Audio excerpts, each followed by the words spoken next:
জিজ্ঞেস করি কেন মা ডাকলো? ওগো মা, তুমি আমাদেরকে ডাকছো? হ্যাঁ ডাকছি। কেন ডাকছো মা, বলো না। সারাদিন দেখতে পাই না, কোথায় থাকো, তাই জন্য তোমাকে ডেকেছি। কেন? আমি তো সত্যি থেকে নিয়ে খেলা করতে গেছিলাম, তা তুমি বুঝি জানো না মা? তুমি এখন বড় হয়েছো মা, তাই এত খেলা করা ঠিক না। মা, সে কথা নয় বলে সখী, মায়ের একটু বলে দেখি না সাধারণের কথা। যেতেই হবে সখী। ওগো মা, হ্যাঁ? আমি তোমাকে একটি কথা বলতে চাই মা। হ্যাঁ বলো। আমি সারা জীবন আমি কানে শুনে এসেছি, কিন্তু আমার চোখে কখনো দেখিনি। বলে কি মা, আমি সেই সাধারণের ঘাটটি দেখতে যেতে চাই মা। না না মা, আমি তোমাকে ওই সাধারণের ঘাটে কিছু করে যেতে দেবো না। কেন মা, আমাকে কেন যেতে দেবে না? বলো না মা। না মা, তুমি সাঁতার জানো না, তাই তুমি অনেক বড় হয়েছ। আমি বড় হয়েছি তাতে কি হয়েছে? আমার সখী আছে না, আমি যাবো মা। আচ্ছা ঠিক আছে যাও, কিন্তু মা তাড়াতাড়ি ফিরে এসো।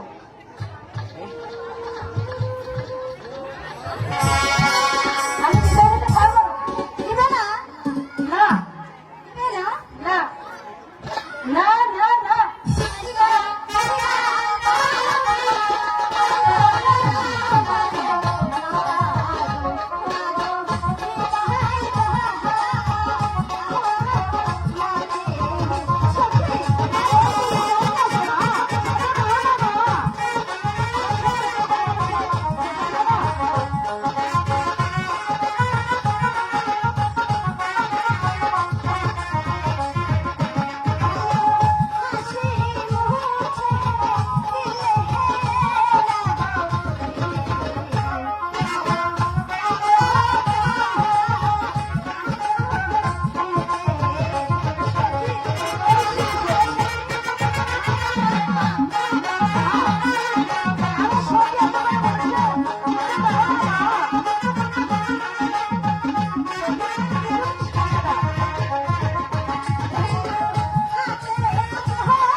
তুমি যা এত করেই বলছো, তাহলে এই সখী ওর সাথে যাও। আর তোমরা তাড়াতাড়ি ফিরে এসো। ঠিক আছে মা, আসবো, যাবো আর আসবো। সখী মা, আর একটু কথা। হ্যাঁ বলো। আমার সখী না বলছে তোমার যে বাপের বাড়িতে দিয়ে আনা মাটির কলসি আছে না, ওই কলসিখানে দাও, আমার সখী জল ভরে আনবে তোমার জন্য। সখী মা দিবে, কলসিখানে নিয়ে আসি। ঠিক আছে, যাও নিয়ে এসো।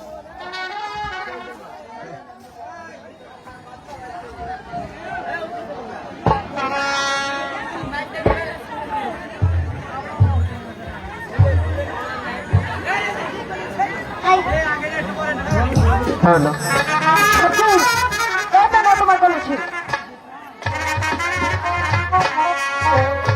সখী, আমরা সেই জল ঘাটে যাব, আমরা জল ভরাইতে যাব আর চান করতে যাব, তাই না? আমাকে ধরে রেখো, আমি যেন পড়ি না, ঠিক আছে? কখনো ছাড়বো না তোমার জলের গাছ।